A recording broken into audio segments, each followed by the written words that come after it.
Assalamualaikum warahmatullahi wabarakatuh. Alhamdulillah. Wassalatu wassalamu ala rasulillah wa ba'd.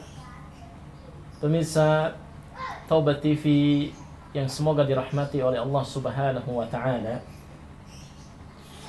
Dalam kehidupan kita, dalam aktivitas kita, mungkin kita sering berdoa dan bermunajat kepada Allah Azza wa Jalla. Tahukah Anda bahwa doa yang kita panjatkan, doa yang senantiasa kita lakukan, ada banyak sekali manfaat di dalamnya. Ada banyak sekali kebaikan di balik doa yang kita panjatkan kepada Allah Subhanahu wa ta'ala.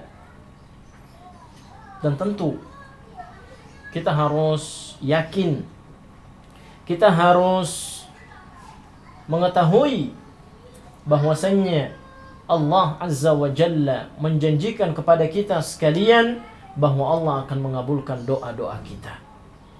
Allah menyebutkan di surat Ghafir, wa qala rabbukum ud'uni astajib lakum. Dan Rabb kalian berfirman, berdoalah kepadaku, akan aku kabulkan. Di surat Al-Baqarah Allah juga menyebutkan, wa idza sa'alaka 'ibadi 'anni fa inni qarib. Jika hamba-hambaku bertanya kepadamu tentang aku, tentang Allah Azza wa Jalla, fa inni qarib, maka aku dekat. Ujibu da'watad da'i idza da'an. Aku senantiasa mengabulkan doa orang-orang yang berdoa kepadaku. Maka pemirsa sekalian, manfaat doa yang pertama adalah doa itu ibadah. Maka di saat kita mengangkat tangan kita berdoa, ya Rabbi, wahai Tuhanku, wahai Rabbku, maka di saat itu kita telah berdoa kepada Allah Azza wa Jalla. Ad-du'a'u huwal ibadah. Nabi mengatakan doa itu ibadah. Maka di saat kita berdoa, di saat itu kita beribadah, kita dapat pahala, kita dapat ridha Allah, kita dapat kebaikan dari Allah Azza wa Jalla. Karena di saat itu kita sedang beribadah kepada Allah Azza wa Jalla. Sebagaimana halnya salat, ibadah. Sebagaimana halnya haji, ibadah. Sebagaimana halnya umrah, ibadah. Maka di saat kita berdoa, di saat itu juga kita beribadah kepada Allah Azza wa Jalla. Maka perbanyaklah berdoa dan meminta kepada Allah Azza wa Jalla.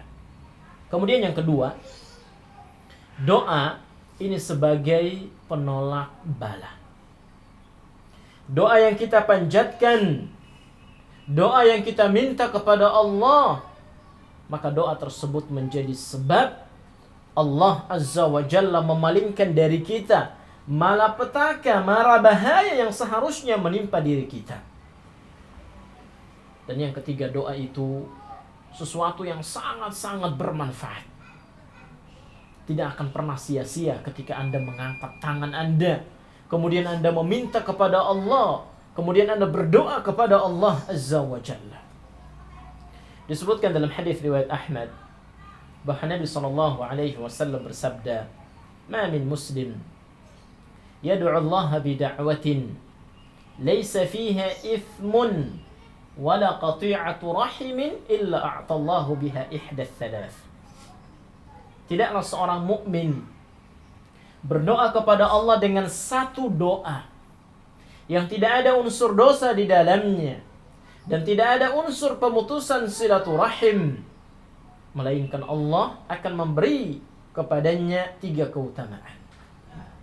Doa yang tidak ada unsur dosa di dalamnya adalah doa yang seseorang meminta agar dimudahkan supaya dia bisa melakukan dosa. Misalnya ada orang yang mengangkat tangannya kemudian berdoa, ya Allah mudahkanlah saya untuk korupsi, ya Allah mudahkanlah saya untuk mencuri, ya Allah mudahkanlah saya untuk berzina, ya Allah mudahkanlah saya untuk durhaka kepada kedua orang tua saya. Maka doa seperti ini pasti tidak dikabulkan oleh Allah Azza wa Jalla. Yang kedua, doa yang tidak mengandung unsur pemutusan silaturahim. Seperti seseorang yang berdoa, ya Allah, ya, jauhkanlah saya dari kedua orang tua saya. Ya Allah, jadikanlah hubungan saya dengan orang tua saya menjadi rusak, sehingga mereka tidak datang-datang lagi ke rumah saya. Atau seorang yang berdoa, ya Allah, semoga ya, hubungan saya dengan saudara kandung saya menjadi retak, sehingga kami tidak pernah bertemu lagi. Maka doa-doa semacam ini tentu tidak akan dikabulkan oleh Allah Subhanahu wa ta'ala. Sehingga Nabi mengatakan, doa yang dipanjatkan oleh seseorang, ya, laisa fiha ithmun wala qati'atu rahimin. Doa yang tidak ada unsur dosa di dalamnya dan tidak ada unsur pemutusan silaturahim, illa a'tallahu biha ihdath thalath, melainkan Allah akan memberikan kepadanya salah satu dari 3 keutamaan. Yang pertama kata beliau, imma an tu'ajjala lahu da'watahu. Yang pertama, Allah mengabulkan doa-doanya. Maka di saat dia berdoa, setelah itu Allah mengabulkan doanya. Dan Nabi SAW juga menjanjikan dalam hadis yang diriwayatkan oleh Abu Daud dan At-Tirmidzi, ya, Nabi SAW bersabda, inna rabbakum tabaraka wa ta'ala hayyun karim. Sesungguhnya Rabb kalian, Allah tabaraka wa ta'ala, hayyun karim, maha pemalu lagi maha pemurah. Yastahyi min 'abdihi idza rafa'a yadayhi ilai yaruddahuma sifra. Allah malu dari seorang hamba ketika dia berdoa seraya mengangkat tangannya, namun ketika tangan itu diturunkan, dia tidak mendapatkan apa-apa. Maka di sini ada janji yang disampaikan oleh Nabi SAW bahwa Allah pasti akan mengabulkan doanya. Ini yang pertama. Yang kedua kata beliau, wa imma an yudakhkhara lahu biha fil akhirah. Yang kedua, Allah menangguhkan doanya. Jadi doanya di dunia disimpan oleh Allah, kemudian kelak dikabulkan di akhirat. Makanya jangan bersedih, jangan berputus asa ketika kita sudah berdoa berkali-kali, berulang-ulang, namun ternyata Allah Subhanahu wa ta'ala belum mengabulkan doa kita. Jangan langsung kita berburuk sangka kepada Allah Subhanahu wa ta'ala. Jangan sampai kita langsung mengatakan, saya sudah berdoa, tapi Allah sama sekali tidak mengabulkan doa saya. Maka ingat, buruk sangka kepada Allah Azza wa Jalla menjadi sebab penghalang doanya dikabulkan oleh Allah Subhanahu wa ta'ala. Sebagaimana disebutkan dalam hadis riwayat Bukhari dan Muslim dari Abu Hurairah radhiyallahu anhu, Nabi SAW bersabda, yustajabu li ahadikum ma lam ya'jal. Allah senantiasa mengabulkan doa kalian selama kalian tidak terburu-buru. Apa maksud terburu-buru? Nabi mengatakan, ya da'autu falam yustajabu li. Aku sudah berdoa, aku sudah meminta, namun ternyata doaku tidak pernah dikabulkan. Maka ucapan seperti ini menyebabkan doanya benar tidak dikabulkan oleh Allah Azza wa Jalla. Maka jangan berburuk sangka ketika doa kita belum dikabulkan oleh Allah Azza wa Jalla. Bisa jadi doa yang kita panjatkan disimpan oleh Allah dan kelak akan diberikan dengan yang lebih baik pada hari kiamat. Kemudian yang ketiga, Nabi SAW mengatakan, wa imma an yusraf anhu minas su mislahu.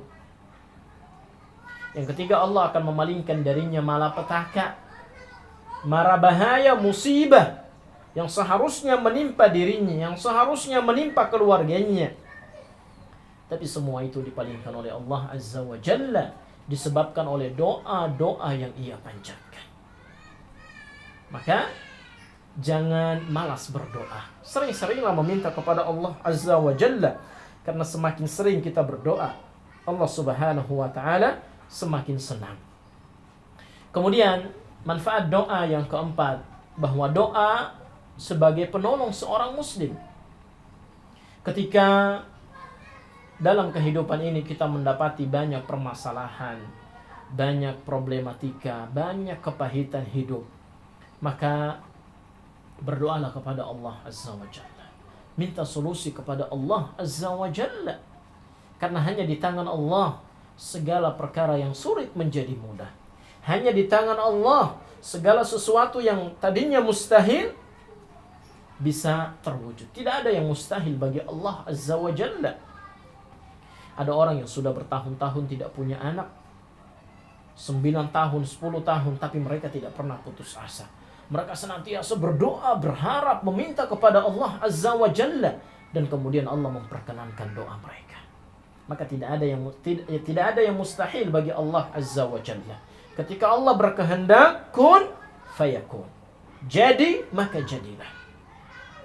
Kemudian manfaat doa yang berikutnya, bahwasanya doa menjauhkan kita dari murka Allah Azza wa Jalla.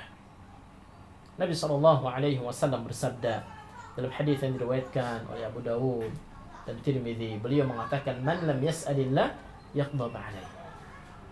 Siapa saja yang tidak berdoa kepada Allah, maka Allah murka kepadanya. Maka ketika kita berdoa, kemurkaan itu jauh dari kita. Maka berdoalah.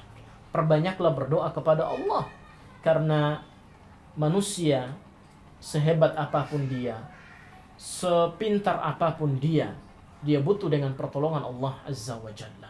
Maka doa sebagai salah satu sarana bagi kita meminta tolong kepada Allah Subhanahu wa ta'ala, meminta bantuan kepada Allah Azza wa Jalla melalui doa-doa yang kita panjatkan. Dan semoga Allah Subhanahu wa ta'ala memberikan kita kemudahan, mengabulkan doa-doa kita, dan menjadikan kita sebagai hamba-hambanya yang saleh, yang beriman dan bertakwa kepadanya. Demikian, semoga bermanfaat. Assalamualaikum warahmatullahi wabarakatuh.